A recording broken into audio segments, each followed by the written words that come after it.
What's up, guys? It's KB. Make sure you subscribe to the Underground Sports Philadelphia YouTube channel. Click the bell icon down below so you don't miss a single video from us. And thanks for tuning in to another video from Underground Sports Philadelphia. Now let's get into it. Philadelphia, baby, you're gonna love it. Best sports fans in the world. Actually, the worst, but that's what makes them the best. Mac and cheese in my mouth. Well, it's rolling. It's rolling. Starting off strong this episode. I can't hear any. Oh, that's why. What? There we go. I had the active noise cancellation on for. Oh, do you have a meme? I didn't share my screen. I didn't share my screen beforehand, so I can find one.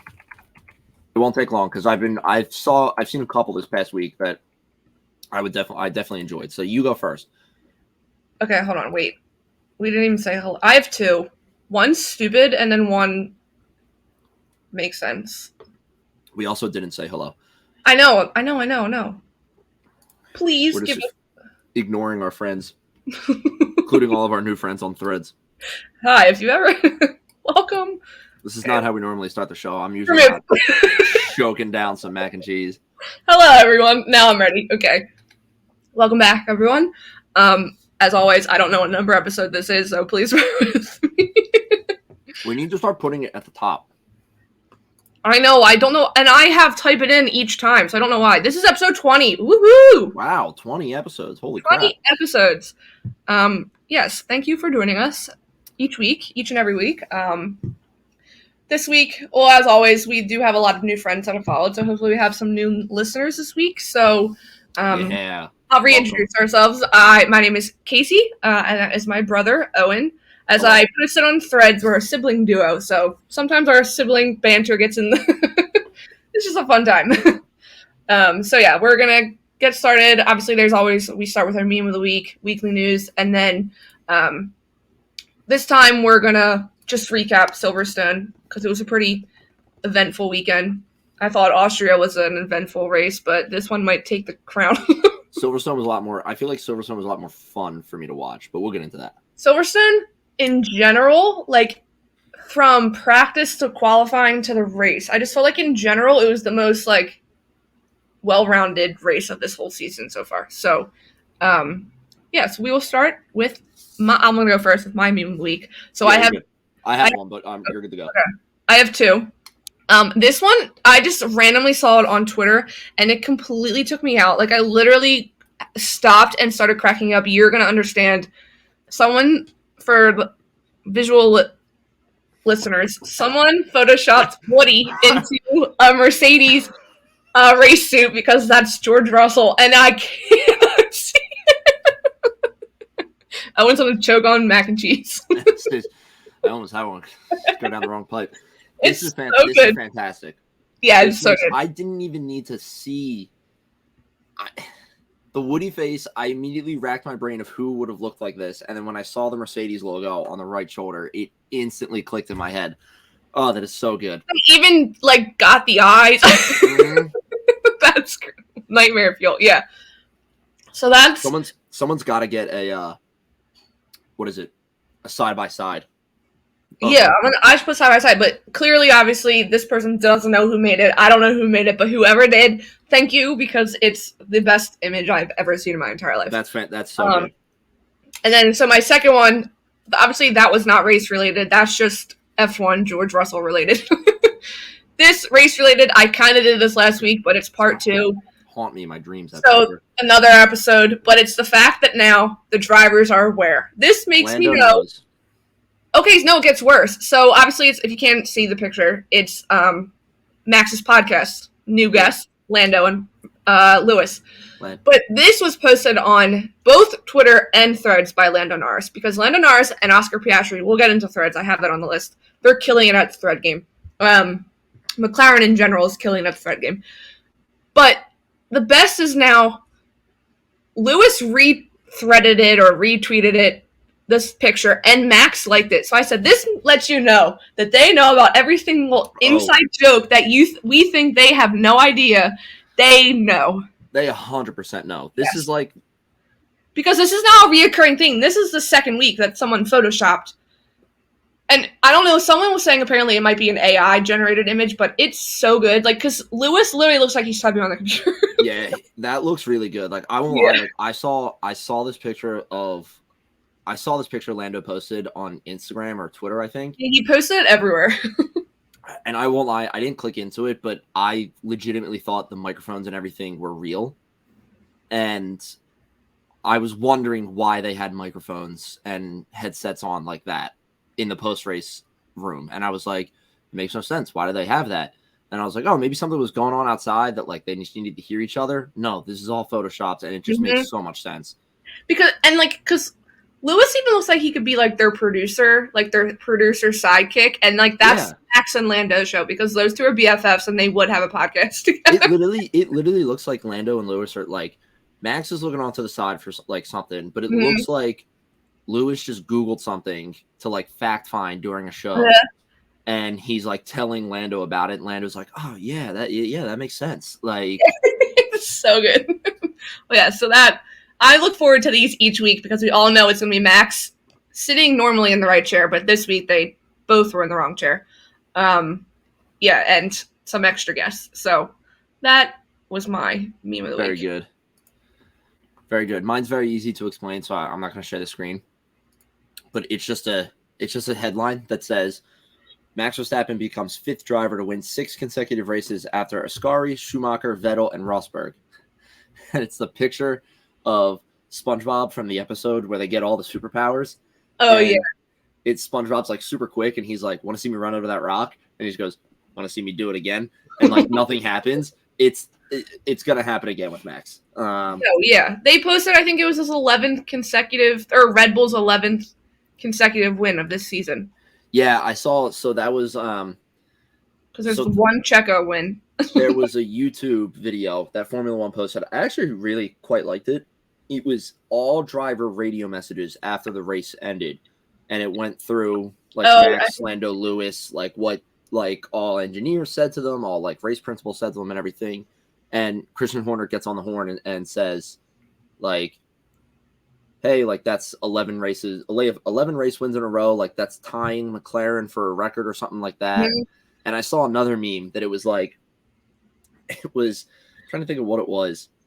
It was essentially like a cat, I think, was getting picked up and like being played with. And the text over it was like Lando P2, Lewis P3. And then there's a cat in the background that was like blatantly being ignored. And it was like, Max.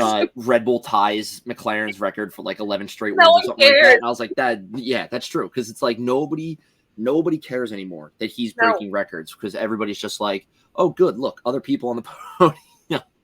Literally, no one cares. Like when I was making the highlight video for after the race, like normally Formula One or even like Red Bull will post like when he gets out of the car, running up to the team, like jumping on the team. They don't even post it anymore. It's not. That's like their social media teams, so it's just not good content anymore. Their graphics, are the ones I make each week for the race. I normally include like who, like on the race day, I do like whoever's in pole position or whatever. I just have stopped because it's so boring. Yeah. Only post so many pictures of Max Verstappen. I can't. It's got to go. But yeah, no, I could have. That was a good one. I was just going to say something else and I totally lost it. I could have also chosen in the post-race conference between the three of them, obviously. Lando was late while Hamilton's speaking. And while Hamilton's speaking, he's like, oh, welcome. Someone's like, that sounds like a teacher when you're late to class, like the way he says it. And they're asking like Lando how much, we'll obviously get into the rest of it, asking Lando how much it means to like win with McLaren at home, especially with the chrome livery, because everyone knows that kid's obsessed with the livery. He said before, he asked Zach Brown like 10 times a season when they can have the chrome livery. So like it was a dream come true, and for him to like do well with that. So he was saying like when he would watch like the McLaren with the chrome livery when it was like 2007, 2008, and then he like pokes fun. He's like, I mean, the great teamwork between Fernando Alonso and Lewis Hamilton, and everyone dies.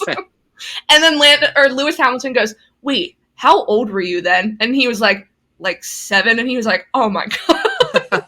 I mean, everyone was posting those pictures of Max and Lando when they're like, when he was like karting or something. I mean, Lando those kids that literally he probably looked like he was 12 until like a year before he joined F1. But then there's he one still of looks young. Yeah, there's one of Hamilton with Lando when he was a kid. So McLaren posted them and like posted the other picture of them on the podium together, which I thought was cool. But That's nice. I like that. But yeah, I thought that was funny. Lando has jokes all the time, but He's such a great spirit, but yes. Okay, moving on. Good memes. Good memes generated by the drivers themselves too. Yeah, they're doing the work for us. Makes it easier. Good memes. Okay, weekly news. Obviously, we touched on this at the beginning of last week. I don't have a link. I have a screenshot on my phone. So can you let me know if my phone's making noise? Yeah. So obviously, it came out today.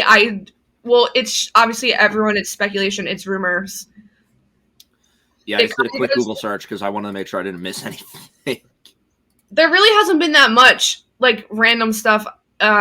But this obviously, like we all know, tomorrow Danny Rick is doing testing for Red Bull in the Red Bull. So Christian Horner is saying he's coming back, like he's doing well in the sim. So tomorrow will be the first like true how is he actually in the car, because there's the strong rumor, which sucks because right at that Nick DeVries is going to be out after the summer break and Daniel Ricciardo will be in AlphaTauri, which what sucks the most. The race right after summer break would be Nick DeVries' home race. Oh, that is such a bad situation. Oh, because I forget Nick DeVries and Max Verstappen. I think they're both Dutch, aren't they? So like it would be Nick DeVries' home race and he will be out. Now again, the quote I saw this from today was from Ralph Schumacher. And sometimes the stuff that he says you can't trust. But, I mean, Helmut Marko has been hinting at things. There's all this stuff coming. The kid... Something's going to happen. The kid just needs a good race. He literally, like, ran off the road during FP1, and I was like, oh, my God. I was like, he just needs one perfect weekend. Yep. Like, I was like, he can't catch a break. But, so that was one weekly news. And then, obviously tomorrow... Red Bull will be testing. I don't know exactly what they're testing because McLaren, I know people are excited that Danny Rick. Oh, absolutely. Has been in the car for the first time. And now that we have 2 races, there's no race this weekend, and then there's 2 left, and then it's summer break. So there's literally like a month and a half before Daniel Ricciardo could quote unquote be back on the grid, which is crazy. So weird to think about. What did I? Oh, I missed something. When I started watching the race the other day, I was watching the recording of it, and they said we're on round 11 of 23, and I was like, "What the hell?" I was like, "It doesn't seem like that." But then when you think, there was no Imola, and then there was that long break in the beginning, So no, it was just so weird to me that I was like, "Oh my God, we're like halfway through the season!" Like, I was like, "Holy shit!" Yeah, no, flies by, man. It's wild because when it first starts, you're like, oh my God, it's gonna go so long. Yeah. We'll get to that. I just added something else. I have to find the graphic, but yes. Yeah, that sucks for that sucks for DeVries if he does get replaced, and it's during or before his home race. That's like a true like kick him while he's down type situation. It literally is the first race back after. The first race back after what's it called? The summer break is summer break, it's gonna. I feel bad for him. I mean, people are saying like, obviously, yes, he's not doing well, but he's not purposely crashed. Like I can't like he's not when like Pierre Gasly and Alex Albon were kicked out of the Red Bull. They were also in Red Bull. Maybe the AlphaTauri just sucks. That honestly it could be it. But they said.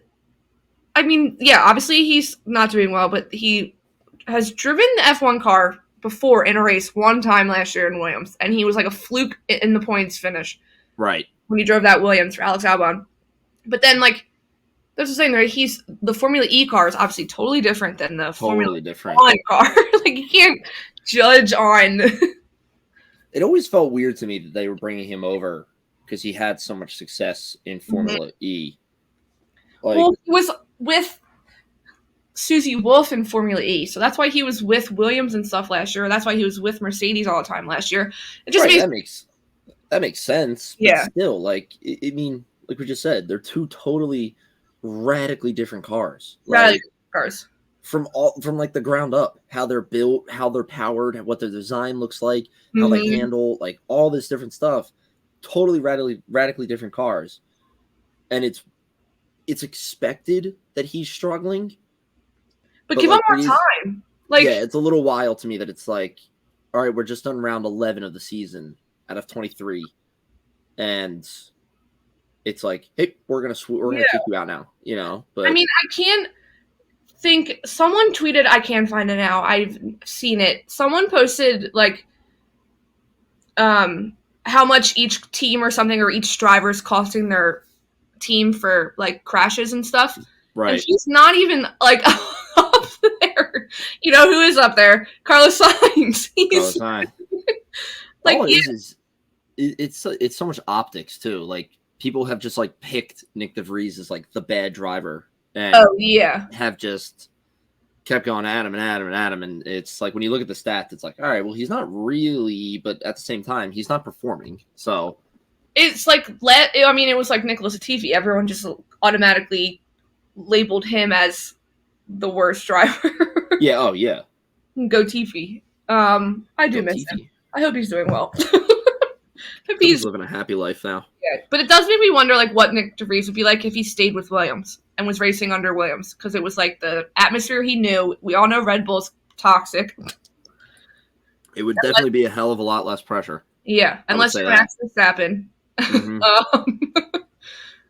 But yeah, so, but there are the people that are testing tomorrow. So McLaren and Mercedes are also taking in testing tomorrow. They're doing wet weather testing at Silverstone. They're the ones that are going to be testing the viability of the wheel arches. So I'll be excited like reducing the amount of spray. So I guess they wet the track and they're going to run like that. But yeah, this I want to see a side-by-side comparison of how much those wheel arches will potentially help. I mean, they can do back-to-back. They literally was quali or practice. It was raining just this past weekend, so they have two things they can choose from. Like, they can show. Peace pause as we both just took a drink of it. Sorry, I needed something to drink. That vanilla Coke. We're not sponsored by vanilla Coke, everyone. So good. No free ads, but so good. But yeah, so they're testing tomorrow. But yeah, we'll be interested to see how the wheel arch, or whatever they're calling it. Yeah, the wheel arches. Yeah, I'll be keeping my eye out for any pictures on Twitter or Instagram or anything. Just seeing what the spray is like and everything. But moving on, I totally forgot about this. That this was released last week. It was literally released 5 days ago. So obviously the 2024 calendar came out. It's the longest calendar in F1 history. So I actually never looked at it. It's wild. So there's a lot of like random breaks in between. So that's why I was trying to find the article that listed it out, but I can't find it. So obviously race 1 is Bahrain, and it's February 29th through March 2nd. And the season ends December 6th through the 8th in Abu Dhabi. Holy moly. It's almost a year. They're going to have 2 months before they then start testing and like car launches and stuff. They literally going to have December and... Yeah, February 29th is the Bahrain, and then December 6th is the start of Abu Dhabi. Oh my God, that is insane. And I saw, because of Ramadan, there's races on Saturday, so they don't like coincide with Ramadan, if that makes sense. I think it's early races.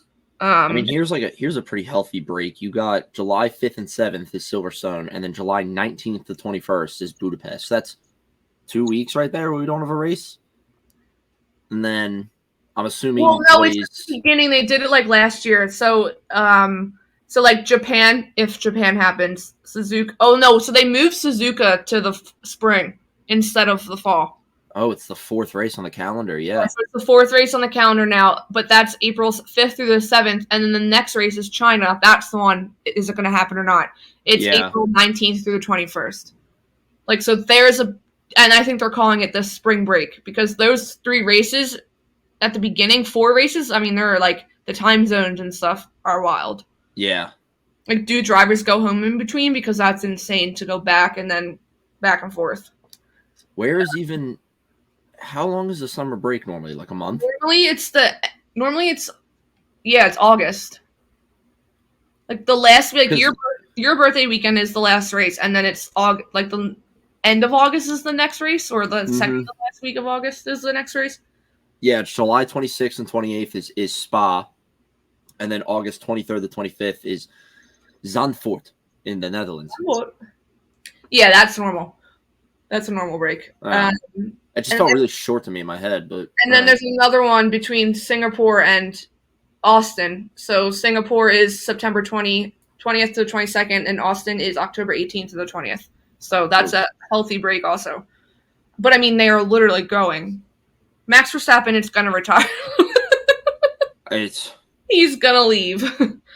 But yeah, there are Saturday night races. I think them having, for the religious purposes, that makes sense. I don't know why they never did that before. Yeah. But yeah, Saturday night races, which that'll be nice, because those races are always like, well, Australia's like the middle of the night for us, but I can't remember if they were.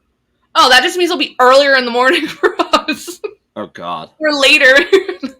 Maybe it'll be later. I'm looking at some of the Twitter replies underneath the schedule announcement. It's pretty much a collection of all just like, this is so long. Like, when they didn't add any races. Well, technically they added China because they didn't do China this year. Some people are saying like 24 races is far too many. Like, it is a lot. Yeah, that is insanely long. I mean, that is just like.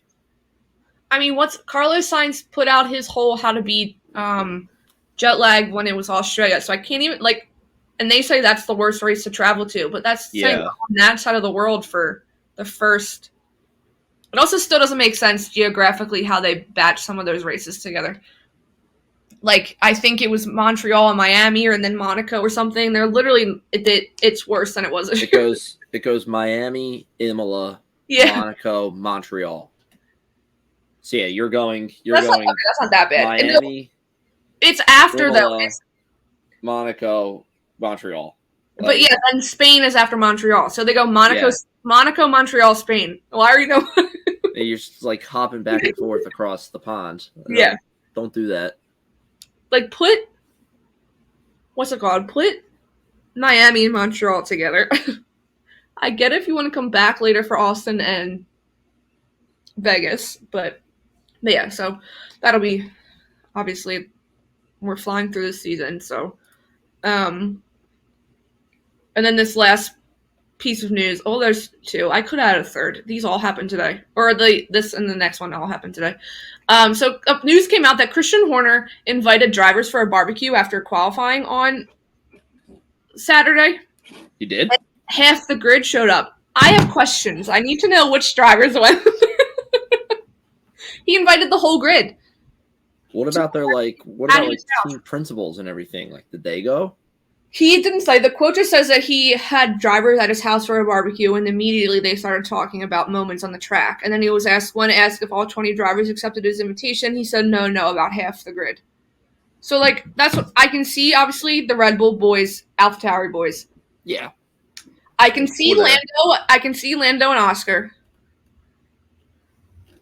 I can see Pierre and Alex Albon, but I'm not sure. I could definitely see those 2. I could see Leclerc going. Yeah, but Ferrari probably wouldn't let him. Ferrari's strict. Yeah, true. Like, I don't know. Like, Lewis probably didn't go. No. What about, we already said the McLaren boys. McLaren boys are probably there for 100%. I can see it. Haas? Maybe. No, I mean, Haas doesn't have any, like, business ties either with. No, that's what, like. I mean, McLaren technically doesn't either. McLaren has business deals with Mercedes, and so does Aston Martin. But, like, I could see Aston Martin also being there. Yeah, what about Alonso and I don't know. That's what I want to know. I want to be a fly on the wall, and I want to know if there was pictures taken. Yeah, there's got to be. Like. Well, there's definitely pictures on somebody's phone. It's just. Yeah, well, I need Daniel and Lando's photography account to release some pics. It could Yeah, happen. there you go. But Yeah, there was you know Daniel was there at least, but he's not technically part of the grid. You know. Did you see the video? They did karaoke, and or that was after yesterday. They were back at Horner's house. They did karaoke, and it was Daniel Ricciardo and Christian Horner singing Spice Girls. And Helmut Marko looks like a proud dad on the side. I'm like, what's going on at Red Bull? That makes sense. And then there was I saw today, well, obviously everyone saw that it was Pierre and Charles Leclerc double date at Wimbledon. I saw a lot of people there, actually. There were a lot of people. I saw Tom Hiddleston was there because people were freaking out. They wanted a Charles Leclerc and Tom Hiddleston picture together. I saw Tom Hiddleston was there. I saw that Justin Thomas, Ricky Fowler, and Jordan Spieth all went.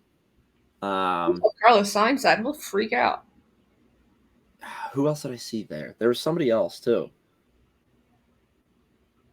I can't remember, but I do remember seeing like a couple more people there watching it and everything. It's weird. It's the only time like tennis ever gets like primetime television spot. Oh, it's Wimbledon. And yeah. That's the only time. That's why I said I was wondering why the race on Saturday or Sunday wasn't on ESPN or ABC. Because it was like Silverstone. They were pubbing the commercials like all the time on ESPN. Yeah. Wimbledon came on ABC pretty early. I was like, okay, that's why. They didn't want two coverages coming from England. Yeah, I saw all the commercials for Silverstone were insane. They always get me so excited and low-key give me FOMO. Mm-hmm. I'm like, I want to be there. They do. The commercials are produced very well. Yeah. And then last but not least, this is kind of not F1 related, but I've been seeing Threads came out, Meta's version of Twitter. Threads. Yes, if you're following us, we have a lot of traction. We have a lot of new friends. So hello if you came from Threads. I like it. So happy you could join us. I like it a lot. Not every team is on there. I'll give you might have seen the thread I posted. Can you take one guess which team is not on Threads yet? Ferrari. Yeah. They're literally the only team not on Threads yet. I have been seeing, so what Threads is doing right now, it's kind of annoying, but it's not annoying right now because it makes sense. Like your feed is not just people that you follow. It's a bunch of like related people and everything. It's not really in chronological order. Yeah. And which is nice about like being pushed out like different things because I'm finding the different teams on, like I just scrolled past Haas the other day and like I would never think to like search Haas on it to follow them. But I was like, oh, let me follow Haas. Like, well, I saw like Alpine the other day. Yeah, when I signed us up, I did that thing where it lets you like follow all of your followers. Yes. So I followed all of us, all the teams. So they should have generated to like follow as soon as, or like when they popped up. But yeah, Ferrari's the only one not there. That's so funny. Doesn't surprise me. McLaren's killing it. They were on there literally when I downloaded that night. McLaren and both drivers were on there. Now, it's probably Lando himself is running the McLaren. No, one. You can tell Lando's running his. Oh, not the McLaren one, but Lando himself. He literally posted a picture from like the food in the hospitality suite. And he was like, "Anyone want anything?" Yeah, he is. No, I'm looking at it now. It's 100% him. It's a 100% Lando. Oscar, I can't tell because it's a lot of like normal, like what is probably his social media person. Right. But apparently over the weekend, the person in charge of Red Bull's threads was Daniel Ricciardo. So if you got a response from Red Bull's threads, it was Daniel Ricciardo. Oh, we should have messaged them. I know. I'm pissed. But yeah, that was... please give us a follow. We're at 175 followers. We hit 100 within the first day, which is... Yeah, we did. Wild. That was great getting those. That was like play-by-play update from you. I know. Well, I was even telling Mom yesterday during the race we gained like 10 plus. That's good. Yeah. But yes, that's all the weekly news. Moving on to Silverstone. Silverstone, where we got to hear, I think that was the first time I've heard God Save the King instead of God Save the Queen. I was going to correct you there for a second, and then I realized you were right. No, I was right. It's God Save the King now. But yes, there was a little, I don't even have this noted, there was a little controversy. So obviously, like every home race for any person, they put them at the front for the national anthem. Right. So everyone was saying all weekend that Alex Albon is just completely disregarded, as he was born in Britain. He's British. Yeah, that's a home race for him. He's half British, half like Middle Eastern, whatever. Right. Yeah, because he's from. I don't want to get it wrong. But yes, it's his home race. So they're saying like Lando Norris is like half British, half. I'll just say Dutch, like just to throw one in there. They're like, but he still considers that his home race, but yeah. So people are like, why isn't he up there? Why isn't he in all the graphics for like F1 that was posting? It was just the main 3. He should absolutely be in them, yeah. But yeah, that was one of the big things that people were a little annoyed because he technically what's Alex Albon's home race? He doesn't get one. He doesn't have a home race, which is did he post anything saying like apparently it was an interview. I don't know if it was an old interview or a new interview. He was basically saying like British people, if he does well, they'll accept him as a British driver. If he's not doing well, they won't accept him as a British driver. Ow. I think maybe it was like when he was with Red Bull, he was stating that, but like basically saying that they pick and choose when they want to acknowledge that he's British. But also, we'll start with Williams. We'll just keep going. Did you see? Keep going with Williams. Yeah, I love talking about Williams. Well, they did have a great weekend. Alex Albon, I thought was going to kill it in quali, and then kind of humbled because Alex Albon was literally in top 3 for almost every practice session. Like, insane. He has, like, quietly, like, snuck his way up. And it's weird because it's like... Apparently, he's rumored to take the other 2024 Ferrari seat, and apparently Red Bull might want him back. So, like, there's the show. He literally, like, this is why I say this, and this is how I felt when I watched qualifying on Saturday. He was like top 3 at the end of like Q1 or something. Yes. And I literally, it didn't faze me.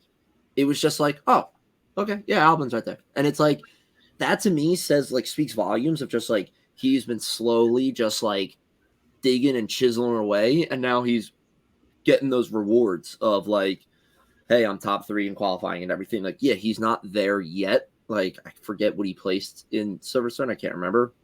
Here's the point. But, like, it's better than he was, like, a couple races ago, you know? And it's just, like, you do love to see it, too, because he looks like genuinely a nice guy. Like, seems like such a great guy. He finished 2, 3, 4, 5, 6, 7. He finished 8th. All right, so he got 3, 4 points, 5 points. And then, but no, I hope we see him on the podium this season. Might cry for him if he's on the podium. I would love to see that. If we can see McLaren on the podium, I have faith that we can see. I have faith that we can see Albon on the podium. That would be really nice. But I mean, Logan Sargent had his best finish ever at 2. He finished P11 right outside. Yeah. I mean, they were very solid this weekend. Those upgrades are working for them. Yeah. I mean, Alex Albon had a sick. Did you see his helmet? The black and white, like 2-toned. It was so good. I'm on his Twitter now, and I'm looking at a picture at it. It was so good. It looks really nice. I like that he's got like the mini helmet for it too. Well, but look it up, and you'll be shocked at how much it would be. Oh, I'm sure it's insane. It's I don't even a few $100s. That makes so much sense. Like, they're all so expensive. I'm like, why? It's literally a helmet. Like, you can't put it on. I would put it. I would buy it. No, that's the mini helmet. I know. I realized that as I was saying it. Okay. It was a mini helmet, but I would definitely buy it. Yeah. But no, what I wanted to say about Williams. So it came out. I think George pointed it out. So apparently, because he's so tall. But hold on, let me backtrack. It doesn't make sense because aren't the driver seats like molded to them? Yes. Yeah. Like, it fits their body. The car is made to fit their height and weight. So apparently they try to squeeze every inch out of that. So apparently he's so tall, or the way he moves around, Alex Albon, when he's driving, he like chafes in the back to the point where he bleeds through his fireproofs each week. Oh my God. So then it heals just in time for the next race, and then it starts all over again, and he's then bleeding. So like he posts a picture comes out, he literally has like a little like maybe like this big of like faint red on like his shoulder blade area and it's blood. Like he literally bleeds every week in car. How does that happen? I don't know. I don't know. Like they need some extra padding back there, but yeah, it's wild. Like that spot just never heals. Never heals. I wonder if they could like make the seat a little bit more flexible, like in that area on both sides. Like kind of how I have on like this chair right here. Like I have the little wings that pop out right here. I'm assuming that's what it looks like something similar at least. And I wonder if they could like bend a little bit more, if that would be detrimental to like speed or something in the car, but allow him to like that flexibility of like when I'm assuming it's when he turns. Like it has to be when he turns. Like the G-forces is pushing his body back. Like would that give him a little bit more relief or comfort? But that's brutal. I mean, you know, every time you go into a race that you're gonna come out and your shoulder's bleeding. Yeah, does it happen even like qualifying and like practice sessions? Like you just know you're gonna come out and you're gonna have a spot of blood on your fireproofs. That's how they know fireproofs are Alex Albon. Just look for the blood. That's the mark of authenticity. You have Alex Albon's DNA on the if suit. God forbid they could never auction them off. Someone would try and like clone them. Yeah, really. But yes, I wanted to go into that first. We can mention this. I don't even know if you saw any of this. So, Martin Brundle's grid walk. I just skipped over practice and quali. I was wondering what you were doing. Okay, yeah, we'll go back. Sorry. So, obviously Charles Leclerc, he could not run in FP2. He did not run at all.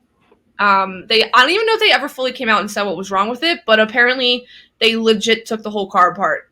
And then they broke curfew to put it back together. And Charles Leclerc in his post-race interview was like, I mean, it's just like a small issue. And people are like, meanwhile, your car's in pieces in the garage. Yeah. Like, what is it? But, so they put it back together. He came out in FP3 and absolutely killed it. Like, faster than Red Bull, was excellent. I was like, that's Charles Leclerc that I've been waiting for. Yeah, there he is. Yeah, there he is. But yeah, so obviously he had the least amount of run time. But that's all. Because, it didn't hurt him in quali. He did pretty well in quali, but there was obviously McLaren that came out of nowhere. Yeah. Literally. Which we can't be upset about. No, you cannot be upset about that. No. But yeah, so then obviously I kind of forgot about it because it kind of died down for a little bit, but Brad Pitt was filming his movie all weekend. Yes. So I think he drove in between sessions. I saw clips of the cars like driving side by side. Yeah. And I think they have like the cameras on top of the car to get like cool shots. Yeah, I did see a shot of it. It essentially looks like what you get with like one of the TV pod cameras. Mm-hmm. But it was like a movie camera, like strapped to the side of it or the top of it. What are they called? APX, APG? What is the team name? APXG or something like that. Yeah. So their livery looks like 2019 Haas. It's black and gold. Like honestly, it looks pretty good. Like I kind of like it. And it's an F2 car that's modeled to look like an F1 car. So it's not a full-on F1 car. But apparently Mercedes helped them a lot with putting it together. We also know Lewis Hamilton has a part in the movie. But yeah, then they took part in the formation lap. Not at the front, because rumors came out that they were going to be leading the formation lap. And they were like, people were like, they're going to crash. What's going to happen? There'll be a safety car in the formation lap. But they were in the back. You could see them in the back. They were set up like they were in the pit, like on the grid before the race. Because F1 TV couldn't, like when they were doing the grid walk to go up, they couldn't turn around and show you what was happening behind. Because they were filming. Oh. They had their own garage. The garage was next to Ferrari, I think. The garage it was all the way on the end. Yeah. It was all in the end. Which is weird, like seeing a photo of Brad Pitt.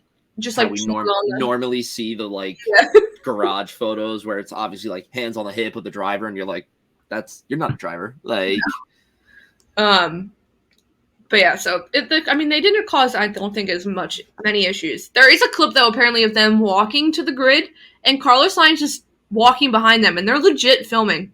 It's funny you bring that up. I'm looking at that clip right now. Like, I looked up Brad Pitt on Twitter. I can't confirm if it's Carlos Sainz. No, it's Carlos. He posted pictures. It's Carlos. Oh, it is Carlos. All right, so Carlos now has a cameo in the movie. Yeah, that's what I want to know. I want to watch the movie if all the drivers are going to have cameos. Yeah, Carlos definitely has a cameo because there's a boom operator with a mic walking ahead of them. There's a camera guy. There's like 3 or 4 camera guys on them, different angles. Like someone said they saw that head of hair and were like, we need him in the movie. They were like, yeah, Carlos is right there. Yeah, and then they stood next to Matt.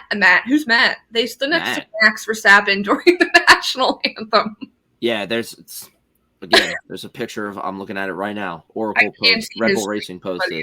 But yeah, it was definitely they didn't cause as many issues, I don't think. But it is weird, like is everyone just walking in the paddock, just extras? Like they're not having to pay for extras, so how much money are they saving?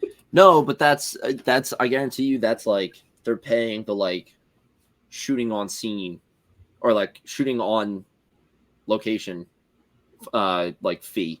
Yeah. Or they're giving the track of Silverstone an absurd amount of money to like I'm sure. Kind of not ruin, but like be in all the operations for the weekend and everything, you know? You're just like in the paddock and then you're watching the movie and you're like, oh, there I am. Like look. I have a cameo. I would find Brad Pitt for 2 seconds. I would milk that to the bone. I mean, it's cool that they did it though, like during a race, because it does give it that like real feel to it, you know. And it's like it is going to be cool, like when we see the movie of just like knowing when this was filmed and like what, where they were and everything. So it's gonna be pretty cool to see, but. Yeah, it's funny that Sainz is literally like just walking behind them. Brad Pitt, like they're BFFs. Yeah, like it's almost like why Carlos would be friends with him. But yes, and then so moving on, that was obviously just whatever. So then before the race yesterday, everyone knows Martin Brundle's grid walk. It's iconic. It's so always funny. Crazy. It's the most chaotic, stressful, like 15 minutes of TV I've ever experienced. I will give him this. I always say, we've said before that like Hot Ones is such a funny and great way to interview somebody. Yeah. This is almost, I think Martin Brundle's pit walks are almost just the same thing of just like great way to interview somebody. And you don't know what you're going to get. Yeah. You are purely like, he's just walking around. He's like, oh, you over there. Like, and then he just like walks up to you and asks you like an in-depth question. You're like, I don't know how to answer this. You know, like you have like celebrities that like watch F1. Like Gordon Ramsay gets interviewed, I think, every week, and like is happy to be interviewed. That was sure. Sam Ryder. I think he's a musician. He sang the national anthem last year. He was back at the race. He like ran up to Martin Brundle to be in the interview. I'm sure I would absolutely run up to him. Oh my God, yes. So he even I think one time last year, it was like a bachelor party that ended up on like the grid, and he was like interviewing them. I was like, can you just imagine? You're like, what happened on your bachelor party? Be like, oh, I got interviewed by Martin Brundle. Yeah, Martin Brundle. Iconic grid walk. F1 TV crew.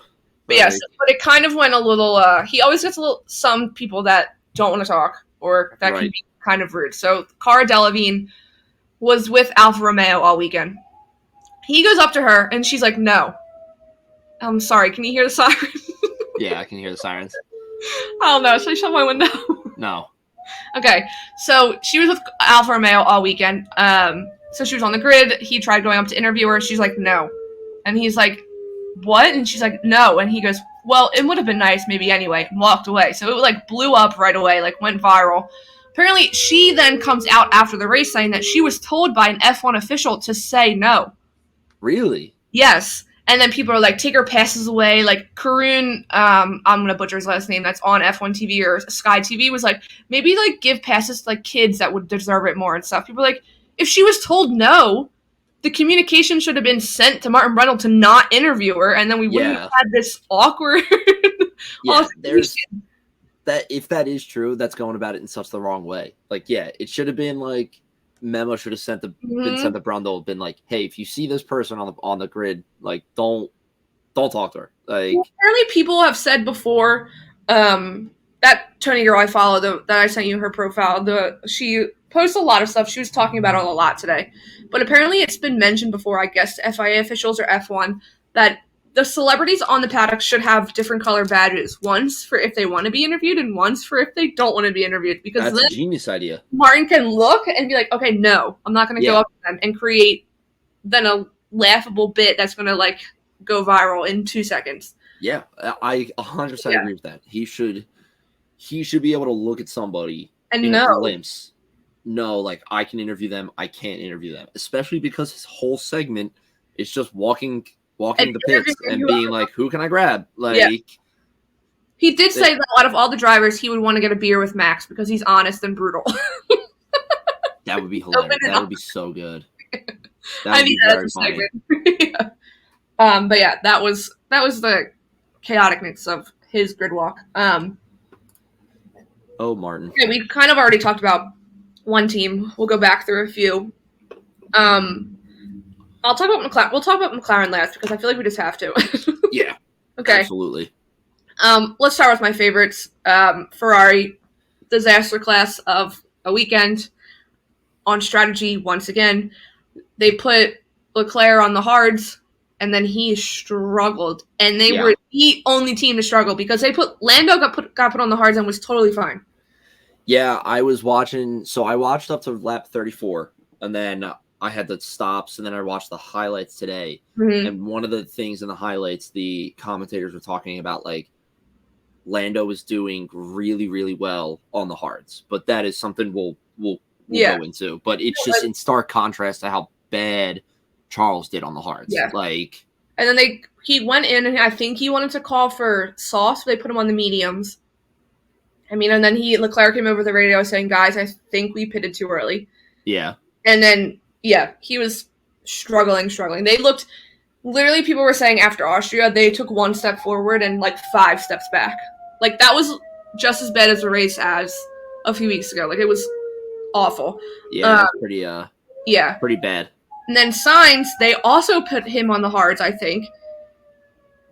And I'm just cracking up at the siren in the background. I know, it's so annoying. It's so annoying. So Sainz was overtaken 3 times in the span of 2 corners. That's bad. That is bad. Once by his teammate, once by Alex Albon, and once by Checo. Yes. I put it literally in the video. I put it. It's that you can't really see all of them at one time because it was like I put all 3 of his overtakes on one slot. 1 second. Where the heck are the results? Oh, I'm on the wrong tab. Great Britain, Great Dead Air. Perez finished 6th. Sainz finished 10th. So that's an option. It was Checo, Alex Albon, and his teammate. And Leclerc. Charles Leclerc. I could go off. There's definitely tensions within Ferrari. After their qualifying, he overtook Leclerc in qualifying. He had no reason to take her over. So apparently it's decided on. I didn't know this about Ferrari. Each week, it alternates between which driver is going to get priority during qualifying. Oh. So this week was Leclerc. So if you watch qualifying, Carlos was in front of Leclerc, but Charles went around so he could go out into the track first. Right. So, because Charles got the priority this week. So, apparently, Carlos decided to take it in his own hands. He said if he was left out there, he wasn't going to get through to the last session. So he overtook Leclerc while Leclerc was on a fast lap, and then Leclerc comes over the radio like, "Thanks, Carlos. Thanks for the overtake." Like sarcastic as he was pissed. Oh, I gotta watch that then. The tensions are high, and then Carlos Sainz's obsession with asking what Charles Leclerc's pace and lap time was during the race when Carlos Sainz was like 4 positions back. Why do you care how fast he's going? You're not going to beat him. People are saying that he's low-key losing it because he knows he's going to lose his seat. Yeah, or he knows Because ever since Charles Leclerc a few weeks ago made the mistake of saying that he started his negotiations for his next contract. And then the next interview he said, oh no, we haven't started. So people said he got the slap on the wrist because he let news out because Carlos hasn't started his contract negotiations yet. And ever since then, Carlos has been trying to fight his teammate. And we all know how that what happened in Austria. He ruined points because he decided to just go off the track. So yes, that was but Leclerc, I saw the post-race interview. Leclerc was pissed. He literally dipped and left and then showed up at Wimbledon today. Like he never posted a post-race Instagram. He doesn't have to, but they all do. Right. But yeah, so it was not the nicest weekend for them. Hopefully Spa is better, but Red Bull's bringing upgrades, so I don't think it's gonna be better. Can't wait. Can't wait for there to be a 30-second gap again between all the teams. Everybody's finally starting to catch up, and then Red Bull goes, never mind, we have upgrades, guys. I literally posted on Threads today saying, someone posted and I said, why? Like, he needs to be any faster. And the girl responded saying, it's not a want, it's a need. I said, true. And I said, that car's literally going to grow wings because Red Bull gives you wings. Yeah, it's going to fly one day. It will literally fly off the track. Yes. And it's Spa, so it's going to fly. Oh my God, that hill. Yeah, but so we'll go to Aston Martin first. So they were pretty uneventful the entire weekend. They kind of have been humbled. I haven't really I would say memorable. The third or fourth race. No, that's too early. Ever since Fernando Alonso said he's never going to miss a podium again, he's missed the podium.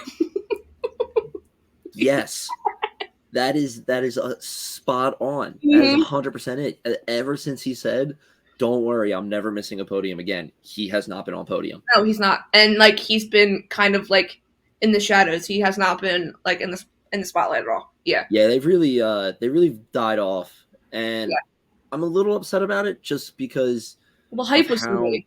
The hype was so big, and because they felt like the only team at the start of the season that could have competed with Red Bull. Mm-hmm. Now, obviously, there's different ones. We can see, obviously McLaren can compete. Obviously, Mercedes can compete. Lewis Hamilton literally said he thought the McLaren was a Red Bull or Aston Martin. That's how fast it was going. Yeah, that's the thing. There's, over the course of time, with the upgrades that other teams have brought, these cars can compete now with Red Bull. Red Bull, I think, is still...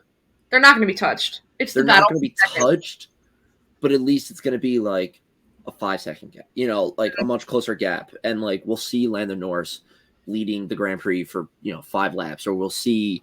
we'll see Lewis leading a Grand Prix for however many laps. But Aston Martin just really has this fallen off a cliff. They've and disappeared. It's just not doing anything. And it's what happened? I think they guys were so fast. Teams introduced upgrades pretty early, and ever since then.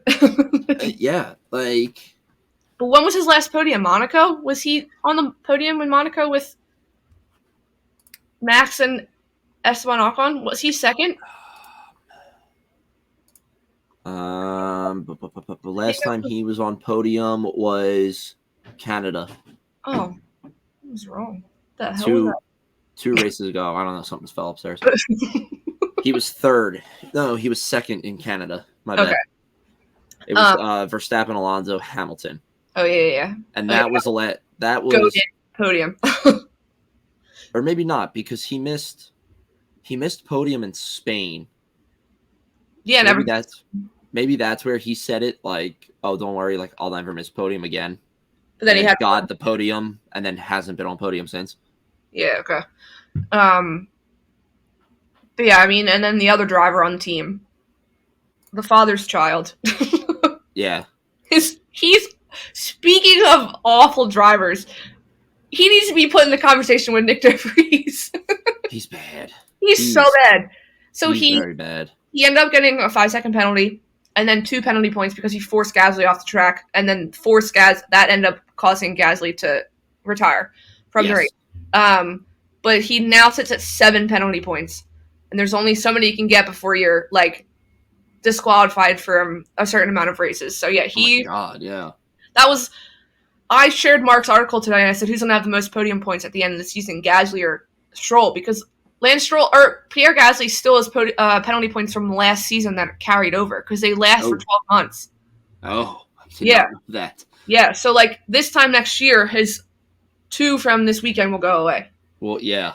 Yeah. God. So if he gets any more, he'll be disqualified. But yeah, I mean, he's not good. He's not good. He's just, I mean, like, I don't know, maybe he can benefit from Aston Martin just kind of slipping back into the shadows. Like, maybe he can then take some time to like rebuild and get better, but who knows? Like, that's one strange moment with him this weekend. Like a pebble flipped up and like hit him in the hand during a practice or qualifying. Yes. Yeah, so a rock flew up. I remember seeing this radio message. A rock flew up and hit him in the finger. And he was like, obviously with the speeds that the cars are going at, that rock was launched. And God forbid what hand it hit. That's what makes me think. He came back too soon. He came back. He should not have raced the first weekend.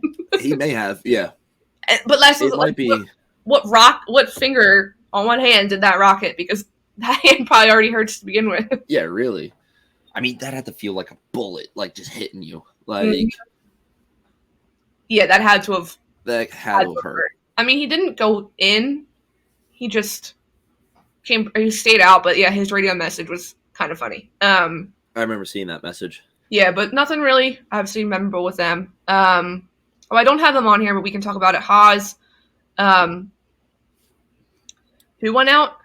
Kevin Magnussen. His car was on fire. Yes. I saw them stop, and then I just saw the flame shoot out from behind him, and I was like, oh, I was like, that's not good. Yeah. Wait, I forgot the other team because there was something else also.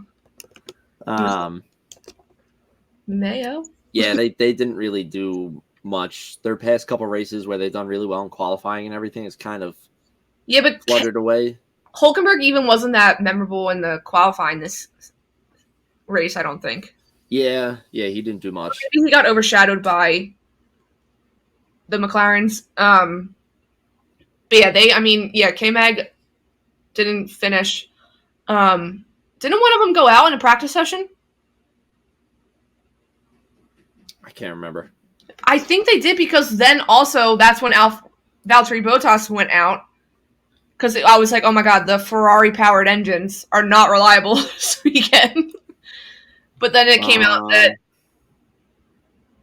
Oh, maybe I made that up. I don't see anything. Yeah, practice 1, practice 2, practice 3. There's no, like... DNFs or retired. No DNFs listed, yeah. Okay, that was wrong. But yeah, I mean, Haas didn't do well. The only thing with Alfa Romeo was Valtteri Bottas getting the grid penalty because when he stopped during practice, I think, he ran out of fuel. So the FIA couldn't get a fuel sample. Or he stopped in qualifying. Like, his car just stopped in the middle of the track. And because he ran out of fuel. So, like, it's the rule. The FIA has to get a sample from every car after each session, and they couldn't. Right. So he was disqualified because he ran out of fuel. Yeah. Sucks. Yeah. And then, trying to think who else. I know I'm getting to... Harry, nothing special. We talked about Nick DeVries a little bit. Yeah, nothing special with them. And then it was just Alpine. I don't have them listed here, but Alpine did not have a good weekend. They both didn't finish the race. I mean, Esteban Ocon was out after like 5-6 laps. Like, he was out pretty early. Yeah, and he pulled into the pits and they just retired him. Because I remember watching him pull in, and then the next thing you know, his car's being propped up and rolled into the garage. And it came back out saying it was a hydraulic issue. That was what was wrong with it. But then, Gasly went out because Stroll forced him off, caused contact, and then he was off. Which caused the safety car. No. Safety car was for Kevin Magnussen. Yeah, the safety car was for Haas. Pierre Gasly was able to pull into the pits as well, I think. He, just limped around. Yeah. But yeah, he went off. Nothing. People were already saying, they were tweeting memes, and they're like, Ryan Reynolds watching the Alpine double DNF 1 week after bye to the team. But yeah, that was That, and then the top 2 teams, obviously you can only keep saying the same thing over and over again each year or each race about Red Bull. It's just complete dominance from Max. There's nothing. Legit Max. He's the only one being dominant because Checo was out again for a 5th time in a row in qualifying. Checo was struggling, but he put out a statement saying like he knows what the issue is, and he does. That's what he said. Like he put something out and was like, "I know what the issue is. Like I'm gonna work on it." And like, I just like when I hear that, I think of Brooks Koepka when he lost the Masters for golf, and then came back and won the Open. I think I can't remember. But like after he lost the Masters, he literally said he was like, "I know what I did wrong at the Masters. Like I'm not going to do that again." And I would love to see Checo come out and perform like he used to be. Like he has performed. We know he can perform, and I would love for him to put some weight behind that statement of like, "Yeah, I know what I did wrong. Like it's not going to happen again. I know what I did wrong." You know, people were joking that he's going to take the AlphaTauri seat, and. Because he's also doing bad, but it's just people are just wondering like how you're in the Red Bull, the RB19. It's a legit rocket. How are you not getting into qualifying? I mean, it really just shows like it's him. Like, I mean, it doesn't look good when your teammate is driving the same exact car as you to a degree, and is posting these insane lap times and everything, and then you're like. You're not even getting out of Q1, and it's like, hey, what's going on here, buddy? Like, even for a while in the race, he was not moving up as easily as normal. No, he was not. Normally, it's the joke all the time. They were like, how fast is Checo going to get up to the podium? And they were even saying that he probably could have finished on the podium, but he was not moving up as quick as normal. He was still moving up a good amount, but because he started 14th, 15th. Right? 5 to get out in Q1. So we started 15th, I think. And it changed because of the penalty. He finished. And then he finished like 6th. Yeah, he finished 15th, or he started 15th and then finished. He finished after Russell. Yeah. Yeah.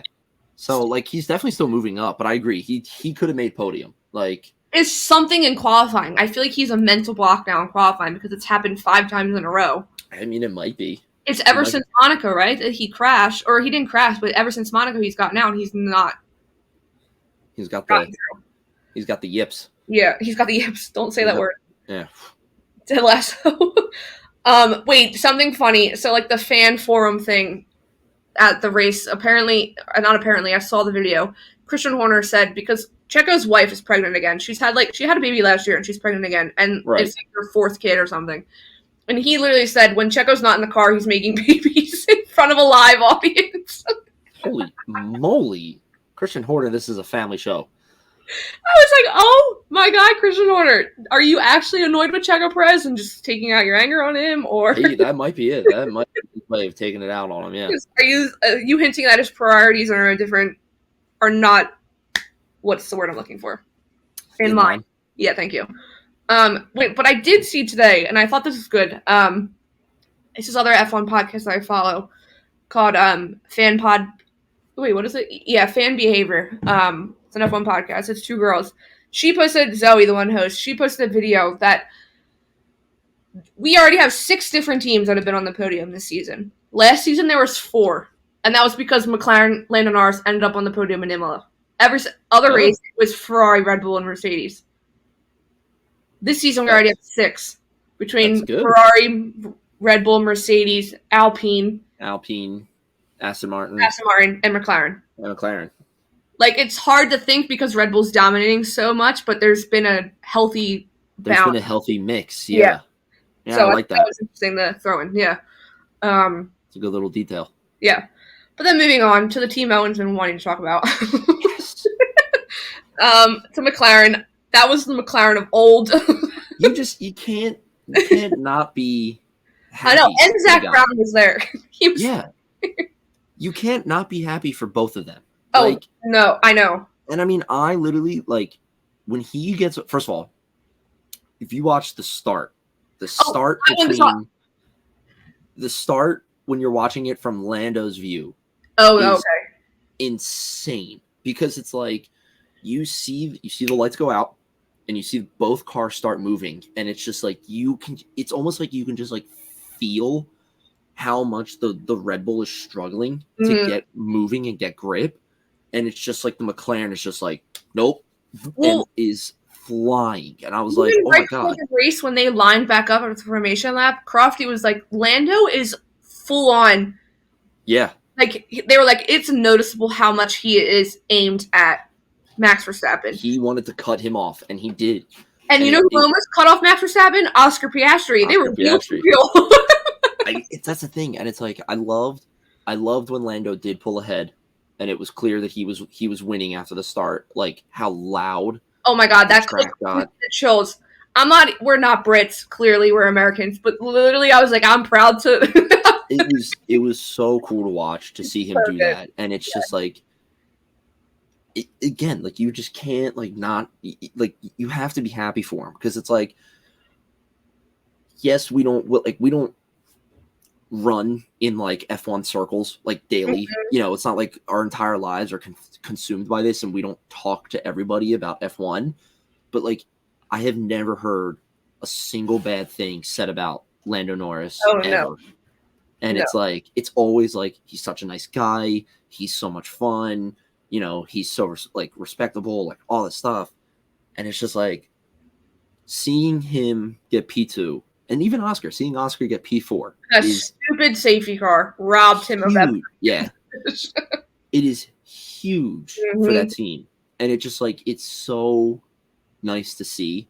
Like, it's so refreshing to see as us for fans, because like kind of what we just said, like you're seeing a different team on the podium, but like also it's so refreshing for like Lando and everything, because it's a breath of fresh air, and it's just like a breath of like, I can do this. Like, yes, and literally because like it's his hometown race. He's grown up through McLaren. Like, it's just, I was like, the fact that him on the podium, Charles Leclerc was probably in his car like, yeah, it must be nice at your home race, because like can only like, but yeah, that clip, I've watched it a few times. It's probably one of those like sports clips I'll like the Bryce Harper home run from the Padres series. Like, it's so, the crowd is so loud. It's so good. Yeah. During qualifying, when he had provisional pole, the crowd was insane. And then Max comes right up behind him, and I mean, as Lando said, Max ruins everything. So I mean, like, but like, honestly, like, you can't. There's no way you can see Lando take the lead off the start and expect him to hold that lead for the entire time, considering how dominant Red Bull is. Oh yeah. But the fact, like, to me, like, Lando won that race. That, like, to me, like, Lando absolutely won that race, because he defended against Lewis. He defended against Max for 5 laps. You know, he had a healthy gap for a little bit. He had a good gap, yeah. And then he held. Once Max's tires got temperature and grip, it was game over. But like, he held him there, and then he really defended well against Lewis and everything. And like, their side-by-side racing was good at the end. Him and Lewis. Yeah, like, and that's the thing. Like, it's just, he did so well, and it was just like the stars aligned for McLaren and Lando Norris and Piastri. I don't want to like snub Piastri, but like just focusing more on Norris, because I like him a little bit better, and it was his home race and everything. But like, he just capitalized on all of it. Like, they both did, and it was just like practice. I was like, "Whoa, what's this doing?" I mean, Lewis even said, like I said, that there's a video on YouTube of all the radio messages, and he literally says, Lewis, he was like, the McLaren was a rocket ship today, like. And then he said something fast. In the driver's room after. He was like, I literally thought it was the Red Bull or Aston Martin. That's how fast you guys were going. Yeah. I mean, Lando Norris and the McLaren has been the only driver to keep that. He was in DRS range of Max Verstappen for a very long time. Yep. And he's been the only driver so far to do that, I feel like. Yeah. Even when Fernando Alonso was P2, he would get away super quick. It was so much fun to watch. Yeah. And it was like I said, when I stopped. He stayed until the sun was down yesterday, still signing autographs for fans, because he just like was I'm sure. the moon. I'm sure. I mean, that's the thing. Like that. There you go. Like, such a nice guy that he does that. Like, yes, like I'm probably exhausted and beat and everything, but like you guys came out here to watch me perform. I performed for you. You know, you're gonna get the like. Yeah. It's so nice to see, and it was a great race to watch. And that's the thing. I turned the race off at lap 34, 35-ish, and I like didn't have any doubt in my mind that Lando would finish. Yeah. Like that's the thing. Like I had a slight idea that he finished well, but I didn't know the exact results. And let's think, when I turned it off, I was like, I know he's gonna finish well. Like you felt it. Like no, it was so exciting. I mean, I have noted here too. So before Silverstone, they had 29 points. They scored 30 just this past weekend. That's insane. Insane. And they're now in 4th. They're above Alpine. That is just wild. Yeah. Like, but you can't, I know you kind of mentioned him. We cannot talk about Oscar Piastri. I mean, obviously he's winning Rookie of the Year by far, but I'm excited to see how much he'll grow. He was the first rookie to finish that well since Lewis Hamilton in McLaren, like in qualifying. That's like, insane to me. Because we all know. He was crazy good in F2 and stuff, and then obviously, but like he had a year off, and then is now driving this well. And from where they started this season with losing his steering wheel because it wouldn't reboot. Oh my god, the way he started, yeah. Yeah, I was then we ripped on him for that, but no, I mean, it is. I agree with you. It's insane to wonder how much better he's going to get. Oh yeah, and it's to the degree of as like, yes, McLaren was fast this weekend, but if you put Piastri, and I know we say this with a lot of people, but if you put Piastri in a Red Bull in a fast car, what can he do? Like Christian Horner is probably kicking himself for not signing Oscar Piastri for the Red Bull. I'm sure, yeah. He's said it before, and he's probably thinking it again. And then, as you see in his post-race interview, I should have made this my meme of the week. I couldn't find the picture though. They tell him that they've overtaken Alpine, and we all know what happened with Oscar Piastri and Alpine. And the smirk he gets on his face. That's exactly why they told him. That is exactly why they told him. And then there's another screen grab. It's not at this exact moment, but Fernando Alonso walks behind him and like stares at the camera and is like smiling, and someone's like, frame this picture and put it on Opma or whatever, the Alpine team principal's desk, because it's his worst nightmare. It's because people know. Like, yeah. Oh yeah. But I mean, if there wasn't that damn safety car, we would have had a double McLaren podium for the first time since Monza with Danny Rick and Lando Norris. I mean, that would have been so much fun. That would have been so cool to watch. Mm-hmm. But I mean, I'm happy for Hamilton. I was happy there was 2 Brits on the podium.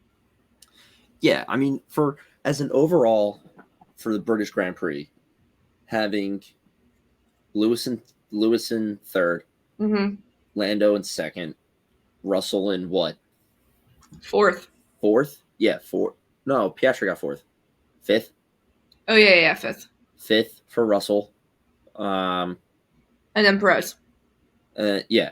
Like, having those 3 guys right up there at the top is big. In just a general, like, Silverstone, like, British Grand Prix. Did you see the clip of when they're making the final corner turn? So you see Max come forward. It's from the crowd's point of view. Like, it's from in the crowd. So, like, Max comes and they're like, yeah. And then you see they get a glimpse of that orange and chrome car, and they all jump up. I would hope so. Yeah, absolutely. I really hope that this race is one that they cover in Silverstone, in Drive to Survive next year. Sure they will on the McLaren episode. I'm sure they will.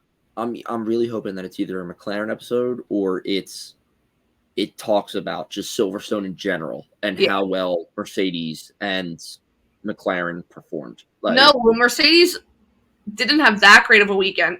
George Russell but they still had. They still had on the podium. But I saw the meme and it was like one of those. Well, the picture of Toto Wolff with his raincoat on, his hood on, he looks like they call him Darth Toto. That picture. Yes. So someone photoshopped the video of Darth Vader like marching in with stormtroopers, but it's Toto Wolff. They put him as Darth Vader, and people were like Toto Wolff going back to McLaren to get the engine back that he gave them. Oh my god, yeah, absolutely. Like, what did they do right that Mercedes did wrong? Because I mean, Toto Wolff's been hyping up these Silverstone upgrades for weeks, and they weren't that noticeable. I mean, we don't even have Mercedes on here to talk about, but it wasn't that noticeable. I mean, but that speaks to it, though. Like, they didn't, like, yes, like, Lewis finished third, but there wasn't anything, like, crazy. Like, Lewis had a very, very good and very solid He had a normal weekend for Lewis Hamilton. Yeah, that's the thing. Like, no, that was good. I'm just very, very happy for Lando. It was a very fun race to watch. And it's just like, you know, again, I can't not be happy for him, you know? When he was battling Hamilton, I literally was like, come on, Lando! Like, I was yelling at TV. I was like, you can do it! I was like, come on! And then Mom was watching with me, and I said, McLaren's, like, Owen's actual favorite team. I think they are. I think they are. I was like, Owen's actual favorite team. I like Lando. I think he's a great driver, and I think he's a great person in general too. And Oscar, I've seen interviews. Oscar's coming into his personality, I think. So I feel like between the two of them, I've seen interviews with the two of them, and they're hilarious. Yeah. Like, they did an interview, I don't know the guy's name, they, like, built their dream, like, fantasy F1 teams, and they got to choose, like, the team name, the colors, whatever. So Oscar's like, I want, like, he was doing, like, chrome gold and chrome green for, like, Australia colors. But he didn't know what chrome to choose at first. Then all of a sudden, Lando's talking, and he goes, yeah, you know what? I'll just choose both. I was like, Oscar Piastri, I think, is, like, that silent. He's, like, hilarious, though. Like, he just comes out with these one-liners that just... He's got the quick jokes. Yeah. But then also, did you see the part of the race where he was sitting, or they showed... I know exactly his family in the McLaren garage, and they said it was Oscar's family. It was Lando's grandparents. Yep. I saw a tweet, and it was like... It basically was like, honestly, you can't really blame whoever designed that graphic for mistaking it to be Oscar's grandparent, because look at him just sitting there having a conversation with her. Because like earlier in the day, he was literally just having a full-on conversation with his grandmother. Because that was Oscar's girlfriend, I think, in that shot. But yes, everyone around was Lando's family. Yeah. Lando's grandparents. Yeah. But no, I was happy for them. It was low-key emotional, but it was exciting. Very fun race. Yeah, very fun race. I don't think there's anything else from the race. I don't think I'm missing anything. I don't think so. I mean, we covered everything. I'm excited to see if McLaren can keep it up. I really hope so. I really hope this just wasn't like a one-off fluke. Oh, I know what I want to say. I was like thinking about the two of them, the driver pair. Yeah. Everyone hates Zach Brown for what he did to Daniel Ricciardo, but maybe he was right. Maybe he was right. You know what? Maybe he has a good driver pair for years to come, where McLaren can now be back to being competitive.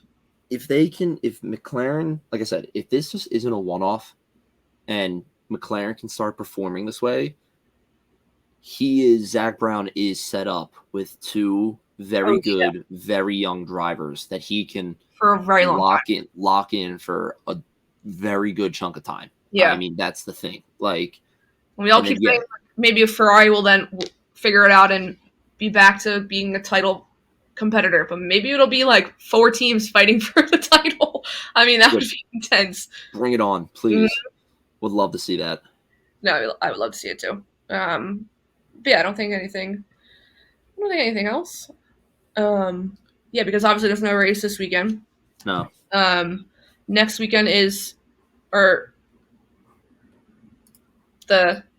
this weekend, the next weekend is Spa. Oh wait, is it? No, Hungary. Sorry. Hungary. And then Spa. Yeah, we end the break with Spa. Hungary is next. Yes, but that's where Red Bull's bringing upgrades to Hungary. so they can be faster. Fantastic. So the gap can go back to 30 seconds. Oh, Yeah. Did you see the part where Max Verstappen, before we finish, did you see the part where Max Verstappen said, did a Ferrari just go into the pit lanes? I saw it on the screen during the race. Yes, I did see that. I said, give the man some popcorn because he's clearly bored. So it was funny. He said that, and then the commentators immediately started, like Crofty and them, immediately started talking about how, like, in the first couple races, like, Alonso gave a compliment to Stroll, like, going off of, like, making an overtake on, like, the first turn or something, and they were going off of, like, yeah, these drivers just, like, are able to, like, sit back and relax now and watch the race as it's happening. Yeah. I did see that. That was pretty funny. And the best part it was Leclerc. It's like, yes, your best friend. That's not your best friend going into the pits. The one you want to be fighting for the championship with is going into the pits. It's okay. But yes. That's when he pitted too early. That is when he pitted too early. That's probably why Max was like, what the hell? Why is Leclerc going into the pit? You start that honestly, that does make sense. Why Max would then be asking. Like, if he would be like, why the hell is he going in? Like, I think did he start on softs? Yeah, everyone started on softs except for like 3 drivers, I think. Yeah. One of them that did not start on softs, but okay. I'm finished if you're finished. I'm good to go. Okay. That's all you. My mac and cheese bowl. Thank you for listening today. The pause. I had to think, I'm stretching my legs. It's tough sitting here for an hour and 20 minutes. Grueling work, Be a snack. Yeah. All right. Well, thank you for listening to the F1 Underground podcast. If you enjoyed this episode, please give us a follow at Underground F1 on Instagram and on Threads. Please. Yes, honestly, please on Threads. I want to push the Threads more than I do anything else right now because we're doing really well. So like keep it up, people. Yes. We love to see it. We're so happy. Like anybody who is joining this episode because you found us on Threads, like please come back. Please, we want to hear from you. All that stuff. I did grab a number. We're at 175 followers on Threads, which is I think so. I would say about 70 followers more than what we have on Instagram. I would think. You have like 113 or something on Instagram. Yeah, so I'm pretty close. We don't even have anywhere close of that on Twitter. Yeah, push Threads. If you want to go follow us on Twitter, it's at underground_F1. Don't forget that underscore. It's important. Please give us a follow us on there. You can also shoot us an email at undergroundf1pod@gmail.com. Again, that is undergroundf1pod@gmail.com. No caps or anything. I don't think that matters for email, but no caps. No. We'd love to hear from you. And please leave us a review for the show wherever you listen to your podcasts. Apple Podcasts, Google Podcasts, Spotify. Please leave us a review. That does a huge number. I was actually reading about this the other day. It does a huge number for promoting the show when reviews are given. And if they're positive too, like it's just something with the algorithm on every platform, just a massive bonus. And then also please go give our main page, our network page, a follow and subscription on YouTube. That is at Underground Sports Philadelphia. That's where you'll get full video episodes of this show, Underground Sports Philadelphia, which is the main Philadelphia sports podcast, Streamer Season, which talks about TV and movies, Top Bins, On the Box, a whole bunch of other tons of shows that I'm forgetting. We're trying to reach 600 and 1,000 followers and subscribers as soon as possible. And we're currently sitting at 516. So please go give them a follow and a subscribe and everything. And we will see you later. Yeah, we'll see you next week where we'll talk about Hungary and something else. We'll figure it out. Yeah, we'll figure it out. But yeah. We'll see you next week.